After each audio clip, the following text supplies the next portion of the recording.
Hey guys, welcome back to the Life After YouTube channel. I've got a little bit different style video for you today. My buddy Tanner over on the Dad Shift YouTube channel reached out to me and asked me if I would share my testimony on his channel so that his followers can see it and further glorifying the Lord through our testimony by just getting it out there and preaching what the Lord has done. He's doing amazing things as a spiritual leader of his house down where he's working as a fireman, but also through his channel, he's teaching us scripture. He's going word for word by the Bible. It's incredible to see what he's doing. He's a dear friend of mine. He's a fellow Christian. And like I said, he's doing amazing things for the Lord through his YouTube channel, but also in his everyday life. With that being said, this is going to be all his intro and everything. This is his video. He gave me permission to use it. And I just hope you guys enjoy this and hope that it finds somebody that needs help, that has a relatable story. Reach out to me, post a comment below. Let's get this going. Let's get the word of God out there, and let's have a good day. And God bless you guys.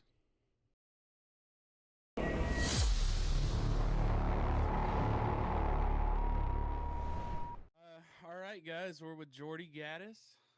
He is a firefighter paramedic and a captain now, right? That's right. Yeah. That's a news for me. But Yeah.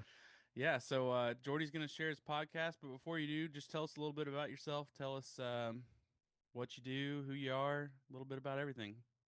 Yeah. Well, first and foremost, I'm a Christian, follower of the Lord.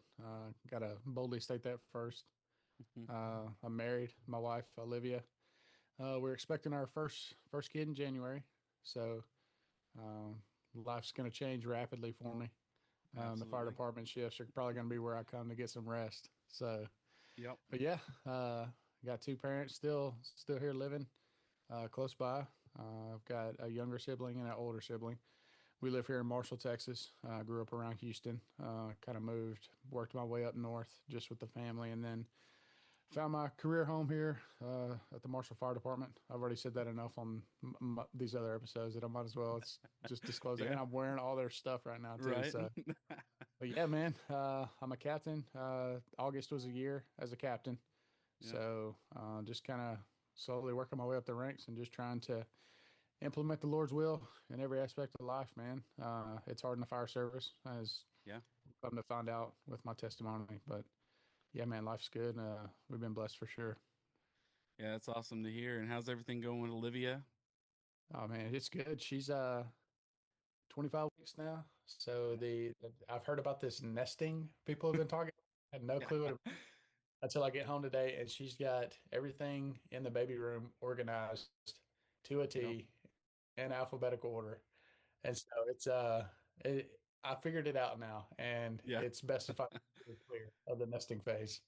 Yeah. So yeah, Yeah, I came home after one shift, and I'm pretty sure Amanda had our label maker, and she labeled every drawer for like the baby stuff. It's like, this is onesies, this is socks, this is underwear, and she's like, "There's a system. I have a system." I'm like, yeah, for I sure. trust you. I trust you." Oh yeah, you got to, man. You just let them do their Yeah, thing. It's like a superpower for them though. yeah, Like they tap into something that we don't have. hmm We definitely don't have.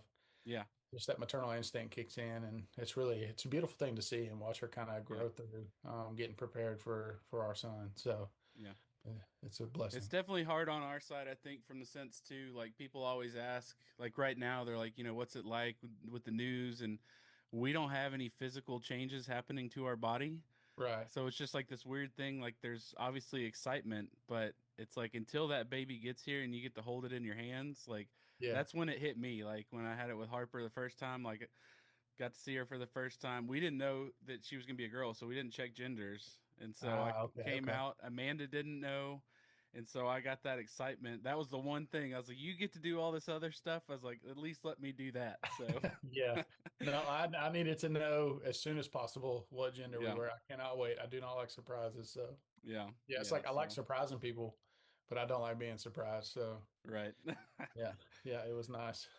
Well, that's awesome, man. I'm really happy for you guys, and man, fatherhood is quite amazing. We're going to be talking about it a lot on this podcast, and kind of pairing it with first responding. But I mean, you've got the priorities right now. Family's going to come before job, and then Christ is going to come before your family. And if you keep it in that order, it's going to be a whole lot better. So Yeah, for sure. And I can I can attest to when you don't have them in that order, hmm what that looks like. And for everyone listening, they'll they'll come to understand a little bit more as I get into the weeds of this testimony. So I'm looking forward to Yeah, it though, man. man. I keep telling myself, and I think I may have even told you this too, if one person sees this and the Lord changes their life through it, then that's worth it. So Yeah. Yeah. So I guess getting into that, tell me a little bit maybe before you, I guess, quote unquote, became a Christian. Like, what was your life like before that? And then what kind of implemented the change? So I'll let you have the man, floor there. to know where you're going, you got to know where you came from, right? And growing Mm-hmm. up, I grew up around in Conroe, Texas, naturally, where you're at now. Yeah. I grew up in Conroe. From what I can remember as a kid, I don't remember church Mm-hmm. that much until we moved up to Nacogdoches. When we got to Nacogdoches, we started going to this church that my dad's parents went to. So it was just natural that we fell kind of into that same routine that they had. And what I remember specifically was the church service was like 2.5 hours long. And they did that Sunday morning with a 3 hour Mm-hmm. break. And then they came back and did it Sunday evening. Ooh, yeah. I don't know if you're familiar with the charismatic movement Mm-hmm. Yeah. and kind of the details of what charismatics are. It's kind of driven by emotion and a response from your outward emotions, almost works based. I believe it is works based. Well, Yeah. that was the type of church we were in as a real young kid, between 6 and 12. This is kind of where my deceptive foundation in the church started. I didn't realize that having the kids come up on stage and they speak in tongues and like really impress you have to fall out and you have to do these certain things, and they put a Yeah. blanket on you, and then somebody's speaking another language which sounded like gibberish to me as a kid, and then somebody's interpreting what they were saying. Well, that was so foreign to me. Yeah. uh, I it scared me. I was a very sensitive Yeah. child, and so I dreaded going to church, and they preached about the rapture all the time, right? Mm-hmm. And so the rapture means they take my parents, they take everyone I love. God's going to take them away from me. So I was like, you know what? If this is God, I don't want any part of it. So as a Yeah. young child, I put up that mental block that God was not anything I wanted to associate with. Little did I know, it had God had nothing to do with what's going on in that church. It's just broken people trying to, help broken people, right? Right. Somewhere along the way, they got it wrong. So, kind of moving through childhood. Childhood was normal for me. Like I said, I was kind of sensitive, so I cried a lot. I can confidently say that now. Yeah. I don't cry so I much was the same anymore. way. A very emotional kid. Yeah, yeah, very emotional kid. I just loved people. Mm-hmm. I liked being around people. My siblings were great. We fought like normal siblings do, but there was nothing ever out of the ordinary. I did notice there were times throughout my childhood that all of a sudden dad's not living at home anymore, and Mm-hmm. we're having to meet at a halfway point to go see my dad. And I didn't understand that as a kid.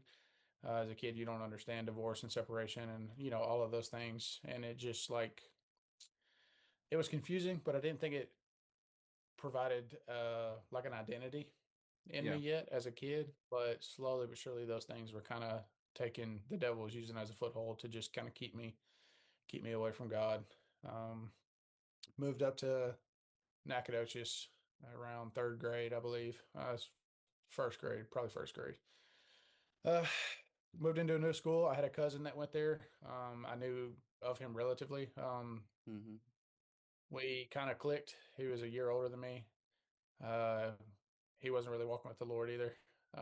Didn't really have that foundation. So there's no biblical foundation in my across my family tree, right?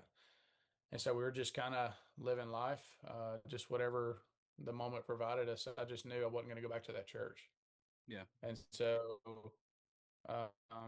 when I did go, I would just mentally block it out. I'd try to sleep. I would hide under the pew, just doing whatever I could, right? And so finally, I don't know what changed, but my parents stopped going there. And I was like, Mm-hmm. okay, everything's good, right?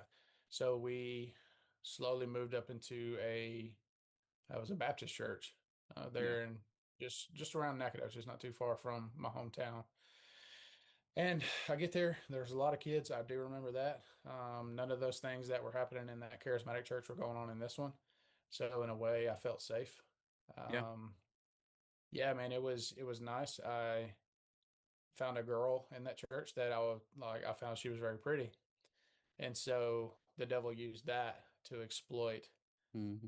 going to church and just like focusing on her. The church wasn't about growing my relationship with the Lord. It wasn't about anything other than, dang, I want her to like me. And so, kind of kind of funny at my expense. I thought we were boyfriend and girlfriend, and then she showed up one day with another boyfriend.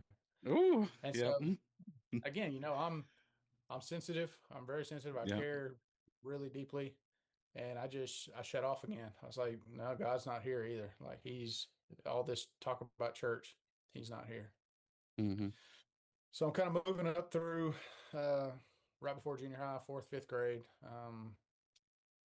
I started getting bullied at school, at the school I was at. There was a kid there. He was a lot bigger than everybody else. And man, he just really had it out for me. He had older brothers.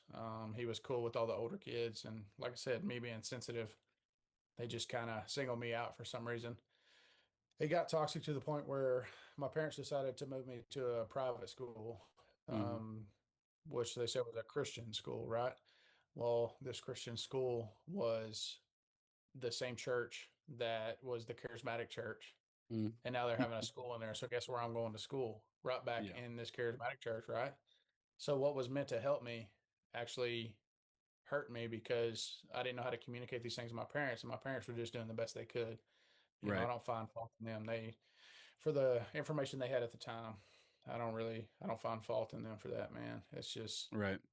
I don't regret anything in my life up until the point where Christ came into my heart. And so it's all a testament to that. So I spent a year in this school, moved back to my regular school where my siblings were at in junior high, and kind of got into sports. And that's where um, I had gotten a little bit bigger Mm-hmm. and put some weight on. And I guess over the years, all of this exposure to just these trauma events as a kid kind of hardened me a little bit. And I got my first fight uh, right around ninth grade. So kind of moving out of junior high right around ninth grade, and it felt really good. Mm-hmm. Like it was scary. The release it gave me, right? Yeah. So now I put an identity in fighting, but it wasn't just fighting. It was fighting for the kids that got picked on or got bullied. It was Yeah. fighting for injustice, in my opinion. Yeah. Nothing really factual because there's no real good reason to fight other than if your life's in danger. But that's what I did. Um, and then it came around to the day where I crossways with that bully that had bullied me so badly growing up. And he said the wrong thing one night, and we got into it. And he had to go to the hospital. Mm. Had a lot of death threats towards me. Yeah. I was having to be escorted out of school and off the baseball fields. I thought I was going to fill a void by Yeah. doing that and kind of reconcile this whole childhood Yeah. by getting the upper hand on him, and it was the furthest thing from the truth. Still, no God in sight. Um, I didn't care to know him. I didn't care to want to try to understand. I remember praying as a kid, but at this point now, I'm not praying. I'm not doing any of these things. It's kind of I'll just have to take care of myself. Right. And so, again, I found it. I met another girl. I grew up with her. I just didn't really notice her until I got a little bit older, and my identity became making her happy, even Mm-hmm. though in the background, a lot of deceiving things were going on her end that I was blind to. Yeah. So my primary focus was on that. Baseball was easy for me. I really enjoyed it. Baseball made our relationship stronger. Mm. So now I have to be good at this for her to accept me, and then our relationship would be fine. And that's kind of that toxic trend I had most Yeah. of my high school up until it was time to go to college. Yeah. And when I got to college, all of this anger and scaredness and lack of stability in my life came to a head. I found alcohol. Mm. It had been around my junior, senior year of high school, but I tried to stay away from it. I wasn't always good at it, but in college, I really ramped it up. Right. I made a baseball team at SFA in Nacogdoches, which was unheard of in that small 1A town. So I wish I could say I was honored to have Mm. gotten that privilege, but I did not care. Like, I didn't take it as serious as I needed to. Was at a party one night. I'm 18 years old. There's alcohol. I'm drinking the alcohol. I'm just doing what I normally do, just trying to people please. And the cops show up. And so my first instinct is I can't get caught here. Mm-hmm. I'm playing baseball. And so I took off. I took off running into the woods, and I stepped on something in the woods and sliced my foot open. Like Mm-hmm. it impaled in my foot, cut the ligaments in my foot. I couldn't walk on it. So now I'm stuck in the woods on the ground and I have nobody there to help me. And so I called my brother, and luckily he was close by, and him and a buddy came and got me out of the woods and took me to the hospital. Well, Mm. I spent a few days in the hospital getting it patched up, and then it got infected. And then so I spent another 10 days in there with antibiotics. And by the time I got done and got out, the coach was like, man, we've got there's no room for people like you to act like that and think Mm. it's okay. So just like that, I was out of college, done playing baseball. My baseball career ended before it even started. And I dropped out of college immediately. Like as soon as I could, I dropped out of college. And so, man, that was a really low point. Um, Still had a heart of stone. Yeah. I turned more drinking, more partying. I found every outlet I could to just release this energy for that day, you know, and then I'd wake up the next day and have to do it all over again because nothing in this world was sustaining me. Yeah. It's crazy how I can look back at it now. You don't know you're chasing after Jesus until he finds you, Yeah. right? You know, it's you try to look for him in a bottle, you try to look for him Mm-hmm.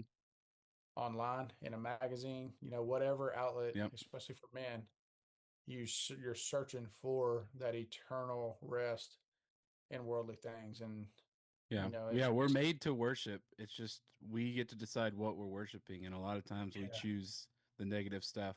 And that's why it that's comes it. so natural. Like you said, it's either sports or girls or whatever. I mean, we in our inner DNA, we are called to worship. Yeah, But we're called to worship the creator, not the created. And yeah, so yeah, for sure. I it's heard a quote. Yeah, dude, I heard a quote one time. I wish I could remember who it was, so I could give him some credit for this. Is like the world's worst gang leader was most likely meant to be the Lord's best instrument at leading Mm, people to Him. yep. And man, when I heard that, it blew my mind. I was like, Yeah. that's crazy. That's so true. Okay, you know, there's a lot Yeah. of potential for that to be true. Yeah. So, um, my dad kind of gave me an ultimatum. He's like, "You're not in college. You're living at the house." He's like, "It's time to get a job."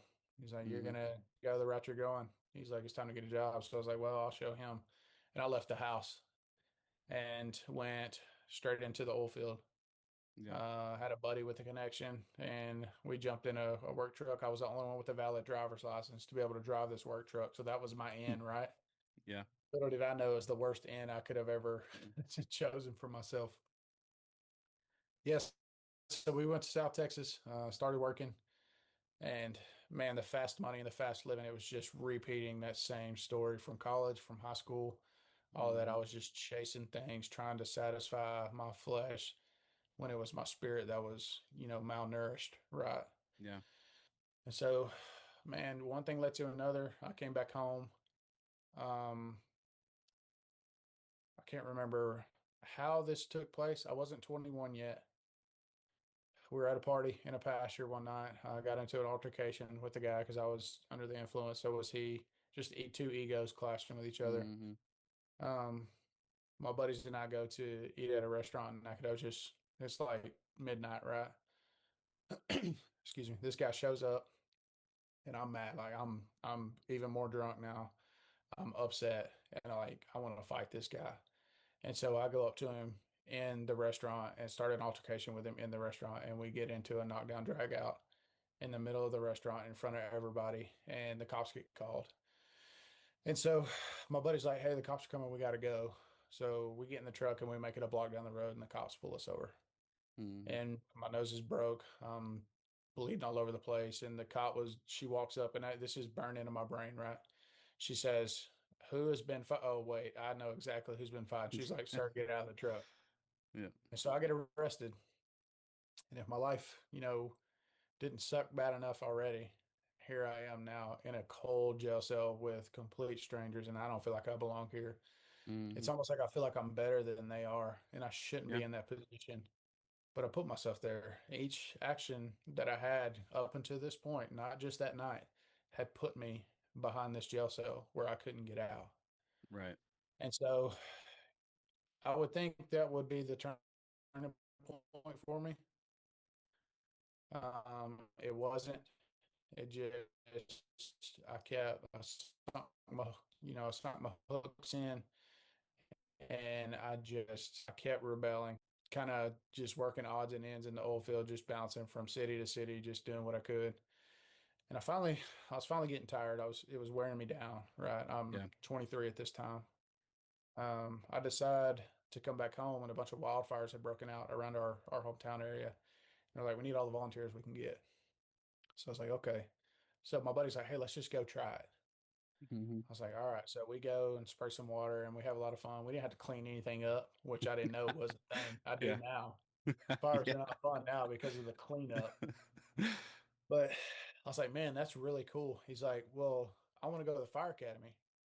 Mm. He's like, why don't you come stay with me, and we'll go to the fire academy together, and we'll do it together." I had I had nothing going on, right? I was like, Yeah. "Sure."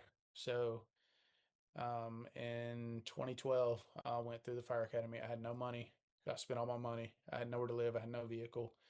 And this guy out of nowhere puts me in his home, eat his family's meals with him. He provides me a bed and a shower and transportation to get through the fire academy. Mm. Isn't that something? Yeah. Yeah, dude.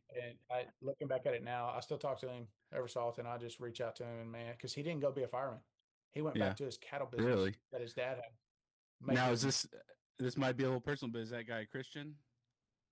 Yeah, he is now. Yeah. Yeah, we Yeah. Do weren't you at the think that time. maybe? Oh no, neither of you were at the time. Yeah. No, no, not at the time. Yeah. We were chasing the same things. It just, Yeah. the Lord was using him, or it could have been Right. the Lord was using his Yeah. parents in that moment to grow them in a season. Yeah. Yeah, so Well, and even got if through we're the fire not academy. following, we I can knew in order to be, go ahead. I was just gonna say that even though the Lord, if we're not following the Lord, He can still use us, which is crazy. But yeah, it's insane. But I learned today, which is crazy because I'm always being sanctified, right? The Lord yeah. says He draws us to Him. Hmm. So the whole time He's drawing us to Him. And it just, when I heard it put that way, I was like, it's crazy that He would choose us. Yeah. He would choose me in those moments to draw me closer to Him. Yeah. But that's love.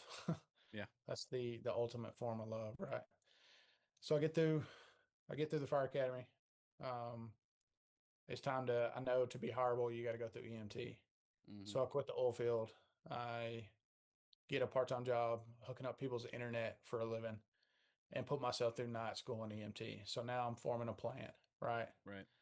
I get that done. I go back to working at this internet job, and a good friend of mine, I'm going to name drop him because he wouldn't care. Jake Matchett, Yeah. he worked at Marshall Fire Department, was cleaning my aunt's pool, and he just happened. His wife and I grew up together, Hmm. and so God's putting all these little connections together. And so he tells my aunt he's cleaning my aunt's pool, and he's like, "Hey, I know your nephew's trying to get a job. Marshall is hiring."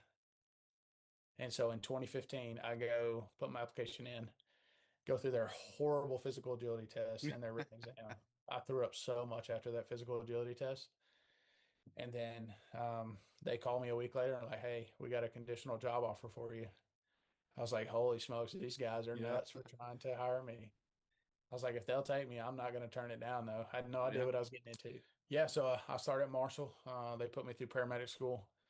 I'm about 6 months into my probationary year at Marshall, and it's man, it's bad.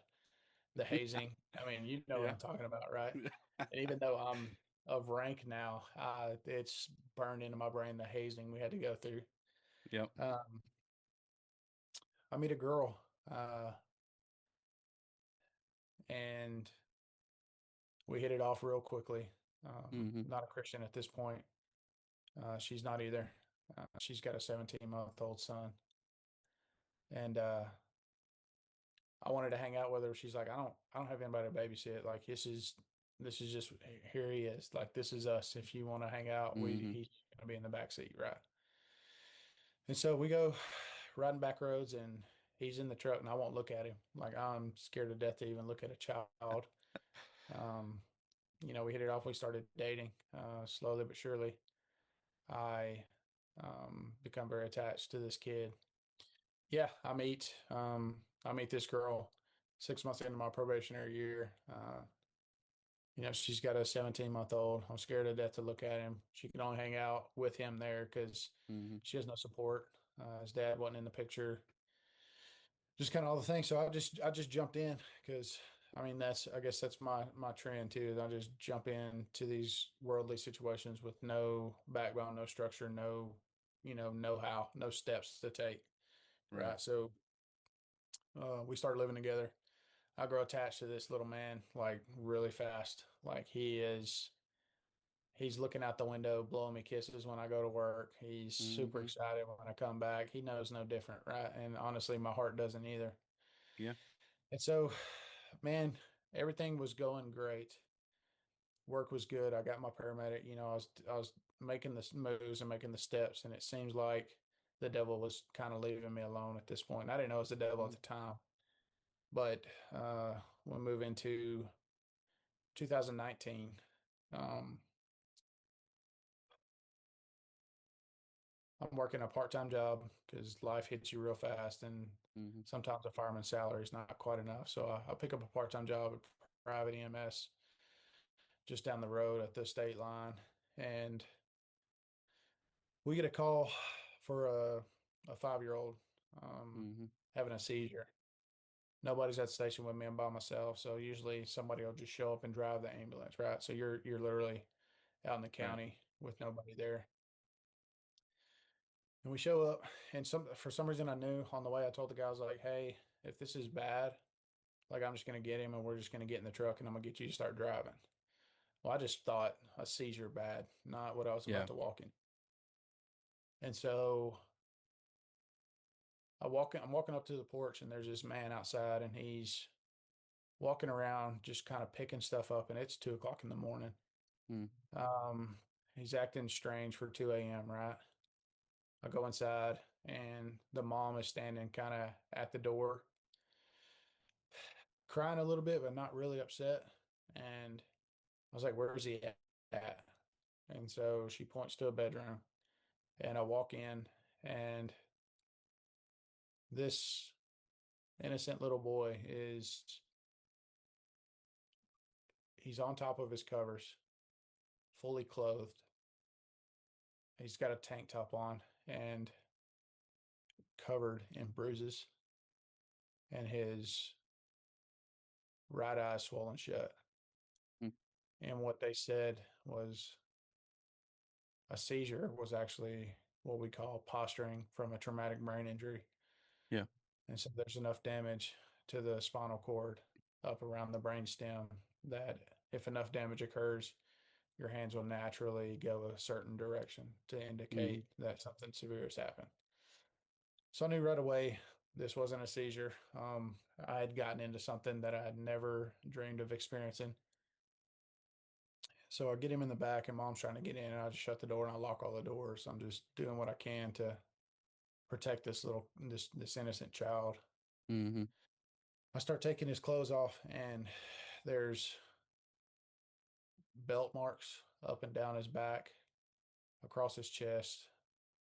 There's not an inch of him that doesn't have a bruise in a different stage of healing, right? This kid's been through a lot for a long time. Yeah. And we start driving. Helicopter's not available. I can't get airway on him. And anything I do, he's still responding to pain. So it's just like he's feeling every ounce of what I'm trying to do. And I just can't. There's nothing. I'm helpless. I can't do anything. We don't have sedative protocols at this place. So we're just driving as fast as we can. And we get to the ER and we do the transfer of care, and this man shows up, the same one that was out front of that porch, right? And I got to get a signature, and like I I didn't know that he did it at the time, but like this guy just committed murder. Mm-hmm. This kid died 3 days later, Mm. and I had no idea that evil could look that way and act that way. And the hard part for me was I get back to the station and we get toned out for a structure fire. Yeah. So I had no time to decompress. I had to bottle it up and shove it way down and go back to work. Yeah. And that's the worst thing that could have happened to me. That's the worst thing that could happen to my relationship, and Mm. especially with the little man, right? Yeah. So I start this trend of isolating and shutting down. I don't engage in conversation anymore. I'm constantly reminded of this little boy when I see my little boy every day. Mm-hmm. Um, I sabotaged my relationship to the point where I stepped out on our relationship and completely solidified the lowest point in my entire life when I walked in the house and said, I can't live here anymore. And I walked out. Mm. Yeah, that's rough, man. That's I think that's about the time that I changed departments too, and so I think I just heard about that, and then I changed out, and so I didn't get to see any of that, and man, Yeah. that's a hard place to go through, and like you said, Yeah. you didn't get any decompression time, and man, it's just, and that's the other things, like I don't even know how you navigate that without God. It's like Yeah. we find Well, our own ways, and it's never going to be healthy. no, it's definitely not. And I tried again. I went back to that same toxic pattern I had before I met these two people, right? I found myself, I'd promoted into the fire marshal's office, Mm-hmm. and I had my own office in the administrative building, right? So I went from this crazy schedule to a Monday through Friday, 8 to 5, and that just made it completely worse. Yeah. I had no, I just had no idea how to manage anything.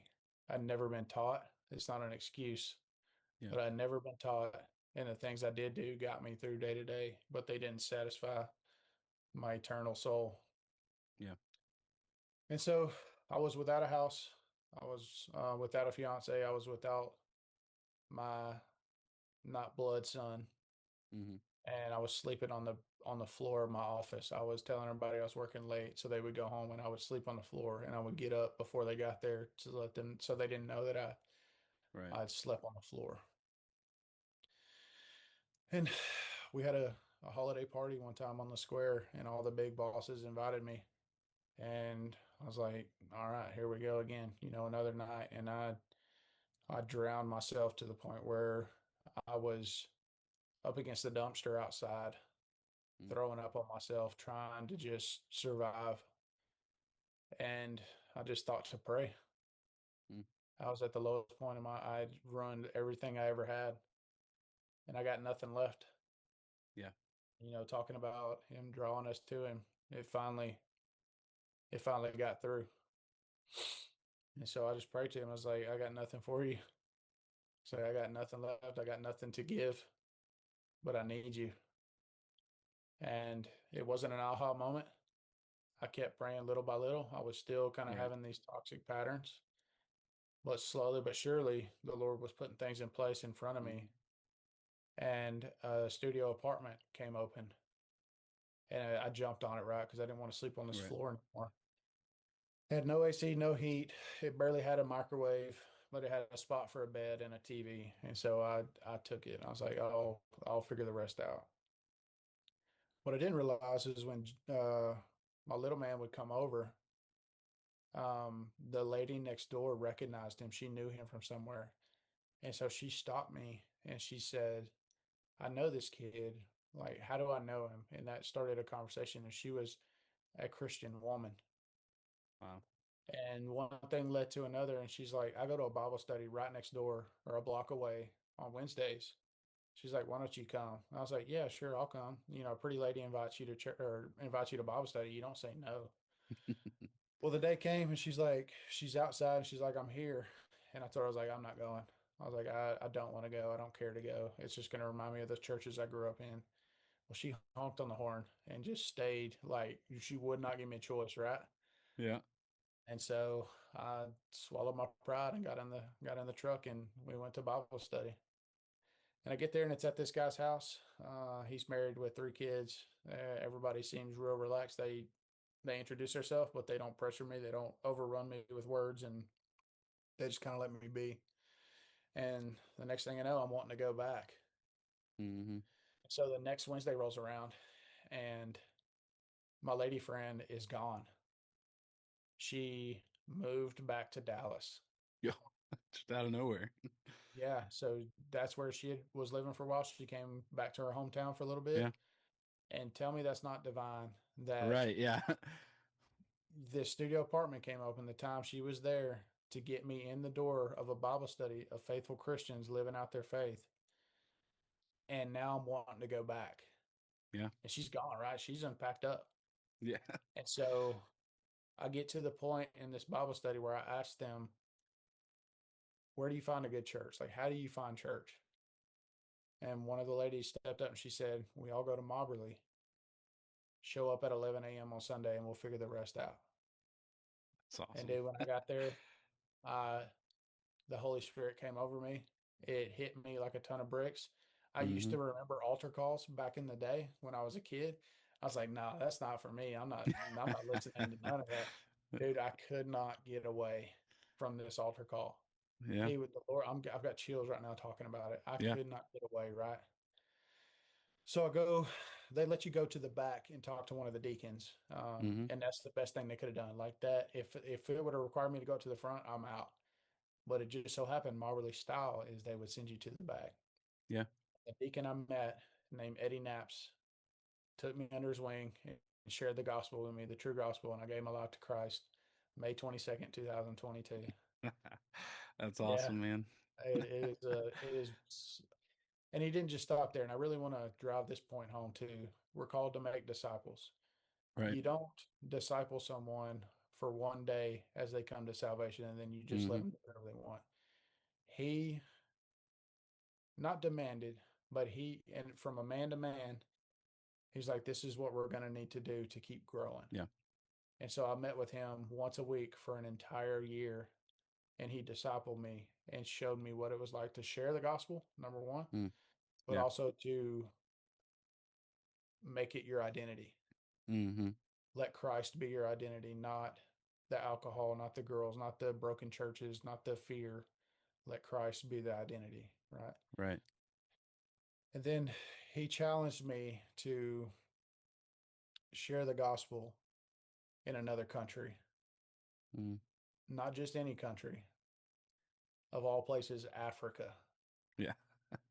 And so he started a missionary called Jericho Road Ministry 30 years ago. He went over there with a backpack and nothing else.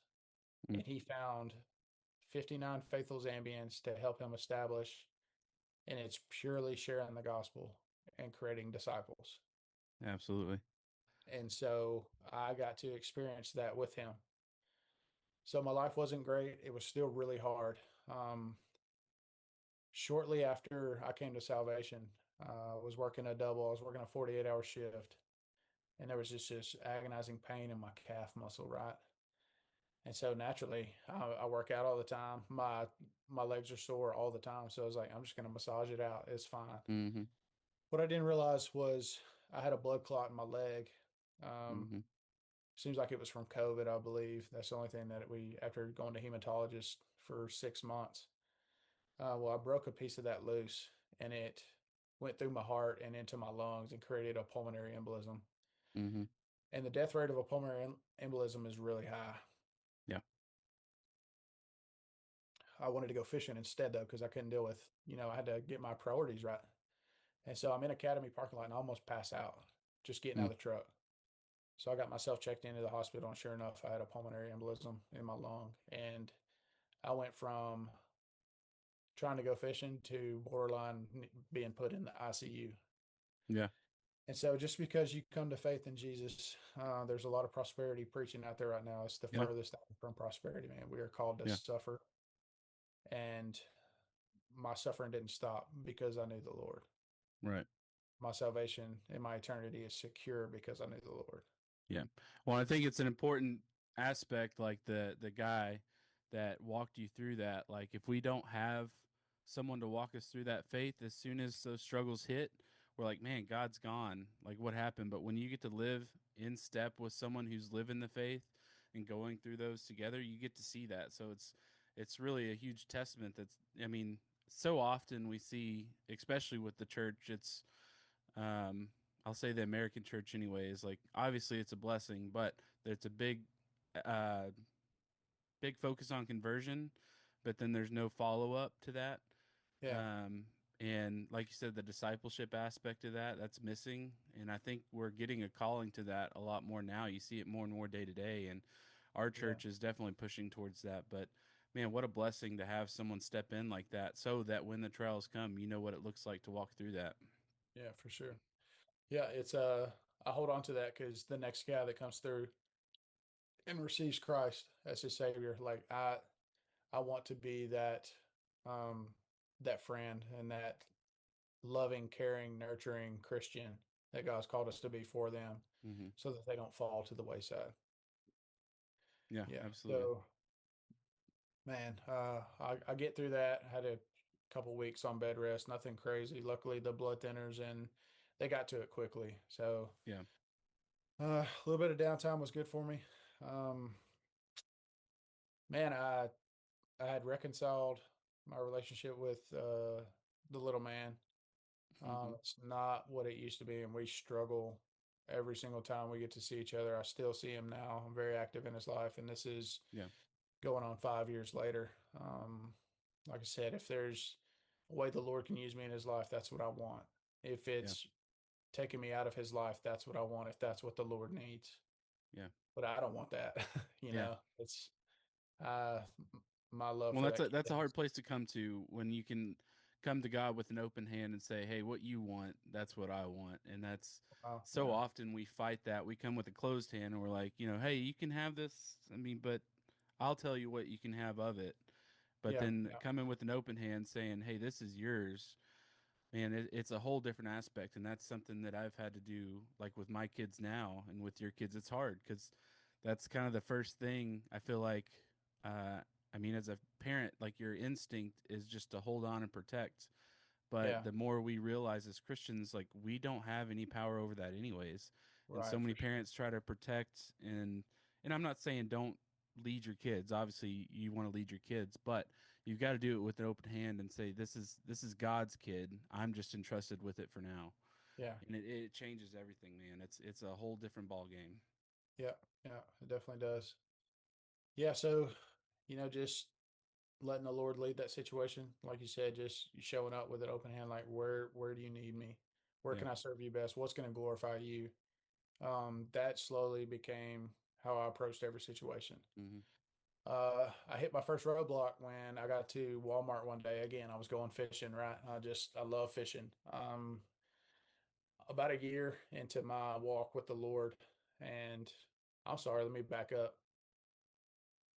That was the second time. So the first time I met my now wife, I Yeah. was at Walmart going fishing. Like I said, this story is dense. Um, I see her in the self checkout line, and I'll tell the story that she was smiling at me. We all know I was smiling at her. She's just the prettiest thing I've ever seen, right? And I was smiling. She smiled back at me. She seemed interested. And I don't know how I had on cargo shorts and Crocs, right? So like yeah, Lord help her. Um, I check out and I walk out the store. I was like, "You should have talked to her, you idiot." And I didn't, right? So I go and tuck my tail and get in my truck. And no joke, I'm pulling out to leave, and she is literally in the way of me leaving. She's walking down the middle of the aisle. I was like, okay, here we go. And so I rumbled it down. I said, hey, excuse me. And I scared the mess out of her because she wasn't looking. And now there's this strange man trying to talk to her.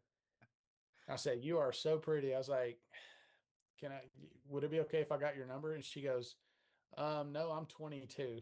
And right at the time, I'm not young. I was 31, Yeah. right? And she turned me down. She flat out rejected me. Um, so I was like, okay, and that's all I said to her. I didn't try anymore. I just rolled the window up and left. Well, what I didn't know is she had regretted saying no. And she saw my union sticker on the back of my truck. You know, the sticker that gets you out of speeding Yep. tickets.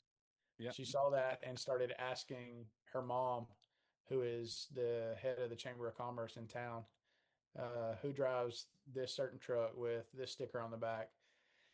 And within about 5 seconds, she was able to find out who I was. Right. So she added me on Instagram and we kind of chatted it up. And she was finishing up her last semester at Baylor. So she went back to school. Nothing really ever came of that. She came back home and then we started dating. Mhm. I was a Christian at this point. Um, had already went through my pulmonary embolism stuff. And then uh, some of my old demons started coming back up. I didn't feel like I could commit to anything. Like I'd never Yeah. committed to anything in my life. And so I broke up with her, and that was really hard for her. It was hard on me, and I just in a way that I couldn't really process. But the whole time, I'd gotten to know her family, and her sister has an illness with her heart that sometimes she needs IV fluids. So they would call me, right, and they never stopped calling me, even though we broke up. Mhm. So in a way, her sister kept that line of connection between me and the family and her up until the point where we started dating again. And it got a little more serious. We got to start talking about marriage and engagements and all that. And I got cold feet again, man. I wasn't trusting the Lord fully with my life. I wasn't ready to surrender that. Mhm. Had an individualistic mentality, and so we separated. Um, and that was really hard because then it really I was convicted like no other. I couldn't stop thinking about it. Anytime I would think about life moving forward, it was her face. It was her. But the Lord told me, and it wasn't audible, but it's just this overwhelming feeling that came over me. He said, "This time's for real." Yeah. It's like if you get back into her life, this time's for real. Mm. And so, no joke, I went to start an IV on her sister, and I asked her dad, "Is your daughter here?" And she was listening the whole time. She knew I Yeah. was there. Like she was creeping in the kitchen, right? I can say that now because she Yeah. can't break it. She came in there. I was like, "Would you like to go get coffee?" And I asked her that in front of her entire family because I wanted them to know like I was for real this time.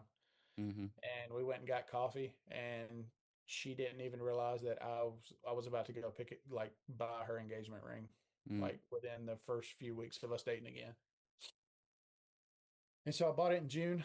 I had one more mission trip to Africa in September. And so I Mhm. waited. My plan was to go share the gospel in Africa. And when I got home, that would be the last trip I did on my own without her with me or Yeah. with her approval. Right. And so I got back and I took her out on this fancy dinner. We had a restaurant to ourselves. I had her thinking that I was going to propose to her in this restaurant. And little did she know, her four sisters and her mom were setting up a sweet little setup on her porch, her hometown or her home That's porch. awesome. Yeah. Yeah. And so we got back and I got down on a knee and I solidified our forever. That's Yeah. awesome. Yeah. Man, So what a story. it is. It's crazy, man. She loves my little man. She does her best to Mhm. accept the situation. Yeah. The big key there is transparency on my part. Mhm. There's nothing hidden with communication with his mom. Right. Like it's you have to do these things with your wife Yeah. because y'all are one flesh now, right? So the Lord's really teaching me these Mhm. things, driving it home that her trust is everything. Right. And so we get married in November. Um, the devil's still he's not done. He's if anything, I heard it all the time.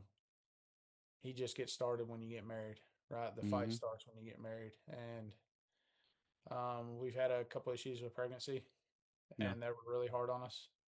Yeah. Our fairy tale just had a wedge driven in it. Um, we we did the best we could to come together and hold fast through these small little seasons we were going through. Mhm. Um, she was a teacher. Teaching was really hard, extremely hard. Yeah. I actually just taught kitchen safety at the high school the other day, all 9 periods, and I will never do that again. I will never do It's a that again. calling for sure. Yeah, Yeah, I don't know how people do it these days. me either, man. So uh, 6 months go by, and we finally get the news we've been praying for. She is pregnant with our baby boy. So we go start doing all the testings, and everything's coming back right. And next thing you know, her little belly starts showing, and Yeah. we get to know the gender, and they tell us it's going to be a boy. And I almost cried because I really wanted a girl. Yeah. Um, she's like, I don't know how to handle a boy. Yeah. So I'm excited, man. But the Lord's using us in our own ways. Yeah. We're blessed with the ability for her to stay home. Hmm. She's gonna raise our kids while I'm at work, and then my prayer for my leadership role in our house is to come home and share Jesus with him every single day. Absolutely, You know, man. it's a blessing, man. It's God's in the details. Hmm. More details now that I can look back. We can all say that, right? We can all look back and notice things now. Yeah. But man, he never let me go. Yeah. He should have. He should let all of us go. No, Yeah. I know that now.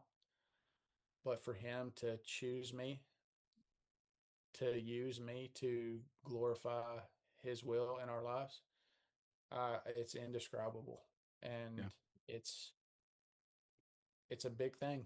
It's a responsibility, Yeah. and it can't be taken lightly. And it Yeah. takes Christian friends like yourself and my mentor Eddie Hmm. and the pastors at our church to really hold accountability to the highest standard. Yeah. Yeah. So, I think that's where that village, it takes a village to raise the children came from. I yeah. think we strayed away where it's just like, oh, I just got to have good friends around. But man, there's so much power in having Christian fellowship around. And that's, I mean, just like in my testimony, like with our marriage, it feels like, I mean, marriage is the first institution that God set forth, Yeah. a man and a Yeah. woman. And I feel like that is one of the most powerful testimonies to Christ. And so one of the, I guess if I could say it, just a marriage, man, being, I think it's probably one of the scariest things to the devil because it's the best image we have here on earth of what Christ did for the church. Yeah. And man, a functioning marriage is terrifying to the devil, and I think that's why we see such deterioration in its day. People these days, a marriage is a contract, not a covenant, but God Yeah. called it to be a covenant, and that's through thick and thin and everything. And Oh, yeah. I think y'all have that figured out, and Yeah. that's what's awesome. And going into having kids, if you and Olivia are centered on Christ, then the rest is going to overflow through that into your kids. Yeah. Um, and it's hard because our natural tendency, like I said, we're going to worship something, and a lot Mhm. of people worship their kids, and that sounds Yeah. good. And I would say it's even encouraged in culture. But Uh-huh. man, if you do, like, either one, you're going to try to hold them to a standard that they can't keep up with, Right. or two, anytime they fail, you're going to fail. But if you Yeah. hold Christ as the standard and you trust that Christ is going to forgive them and do his work in them and your work through you, like, man, nothing can go wrong. He's got the ultimate control. And like I said, you keep that open hand that this is God's child. I'm just being entrusted with it right now. That's So, it. And you nailed it. I was gonna use that example of the church and yeah. the bridegroom. You know, that's he made it that way for a reason. He used that example for a reason. Yeah. If we're to be here, you know, and take a spouse, like we have to treat them like Christ treated us. Right. What did he do for us? Well, he left on high and came down into Hmm. flesh. Yeah. Who would want to do that if not someone that loved us, perfectly? Right. And then to take it a step further, there needed to be a blood sacrifice, right? You see it all in the Old Absolutely. Testament with animals, Yeah. but it was limited. Yeah. So we needed an unlimited supply of eternal sacrifice. So Absolutely. I cannot wrap my mind around it enough. And it gets me excited to talk about Yeah. that a blood sacrifice to atone for our wretchedness. Yeah. We don't deserve it. Yeah. Like, not even a little bit. Yeah. I love the word propitiation for our Yeah. sin. That's such a cool word to say, but it's perfect. It's fitting. Like Yeah. it's Christ. Yeah. Uh, Man, it's insane. Yeah. And I'm excited for this next walk of life for you and Olivia, man. Like I said, kids, Oh, I'm gonna need your help, I've, buddy. yeah, I'm gonna need it's, your well, help. I'll do what I can, but Yeah, it's something else, man. I truly think, I mean, you talk about in the New Testament, Jesus says, come into the faith like a child. yeah, And I've been thinking about that a lot lately because with my oldest, man, she is just a complete joy to everyone she comes in contact with. Like yeah. everyone smiles when they see her. And used to, I think, like when I don't really know what I interpreted that passage as, like coming to faith like a child, but the more I see it, like I think a lot of times we get caught up thinking that we can't ask God with questions, but Hmm. having a 3-year-old girl, every question is why. And that doesn't make her any less trusting in me just because she's asking Yeah, why. But the ultimate thing is she has that trust that I'm going to lead her the right way. And it's the same way with God. Like if we come to faith in God like a child, like we can ask why all we mm, want. yeah, But as long as we have that trust, knowing that He's going to provide for us, I think that's what He wants. That's all He can expect, and it's just this blind faith. Like my yeah. little girl will jump off a 40-foot building into my arms because she knows I'm going to catch her. Like Right. Yeah, it doesn't matter, man. So that trust is there, and that's how it's supposed to be with God. So yeah, at least for now in my walk, that's kind of what that passage speaks to me. It's just like that blind faith. And it doesn't mean we can't have questions. It doesn't mean there's not going to be hard times, but it yeah. definitely means like that overarching trust is gonna go a long way. So Man, I think if you really put it into perspective, is our faith strong enough to jump off a building and know that Jesus is going to catch us? yeah, And we're in the Bible Belt, right? yeah, We think we have enough faith. oh yeah, I've all the time. experienced what real faith looks like in Africa, man, and Yeah, I'm telling you, it humbles me to the core. yep, yeah, Yeah, and it truly is life changing. I think I was gonna talk about that too when you were talking about your small group that you went to when you first went into it. You felt a calling to come back, and that is a true, just a gospel centered group. When you feel that yearning, like when you see or witness true faith, man, it's undescribable. And I think, yeah, I mean, like I say, not to knock again the American church, but I think a lot of times it's a big show and a production. yeah, And um, man, when you experience that true faith for the first time, it knocks you off your feet. You're like, I yeah, gotta have this, man. And absolutely. it's truly incredible. And I just want to take the time to encourage you and say, man, I had the privilege of knowing you. I would say it was still a privilege even before you were saved, and I could see those attributes that God had placed in you well before you were saved. Mm. I felt like you were, like you said, you're a caring person. I saw that even in that rookie phase. It was absolutely brutal. Yeah, I mean, you guys got me through it.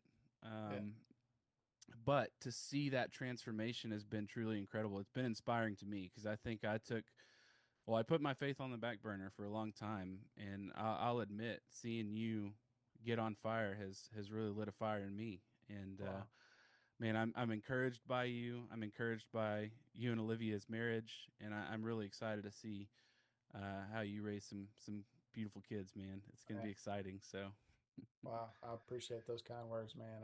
yeah, I hope if anything, if anybody takes anything away, we let us point them to Christ. right, Yeah, yeah. don't look at me. Look at what Christ is doing in me. Yeah. That's And I think you do that amazingly. I think you're always very clear about that. And I really appreciate that. I think that's part of that humility and meekness. We think of that meek as being weakness. yeah, But it's really just, it's a mix of like courage and wisdom and humility.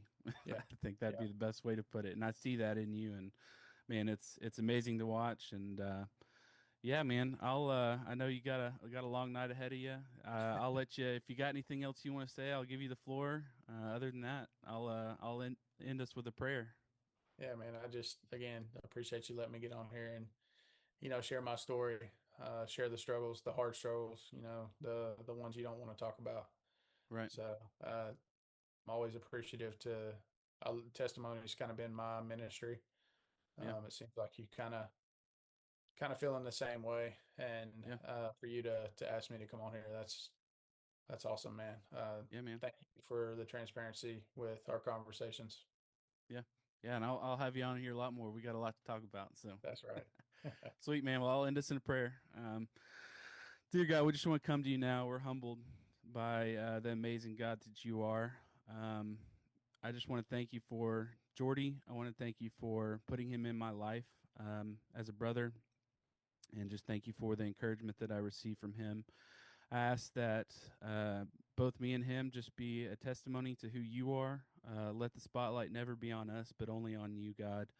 I ask that you just, if you choose to use this podcast, that it just points someone to you, God. We want to thank you for everything you've given us. I want to pray for Olivia in this time of pregnancy. I know it can be rough. Pray for strength. And I pray for wisdom for both of them and their parenting in the future, God. And just once again, want to thank you for how amazing you are. Thank you for the opportunity to share our faith. God, we love you. It's in your name we pray. Amen. Amen.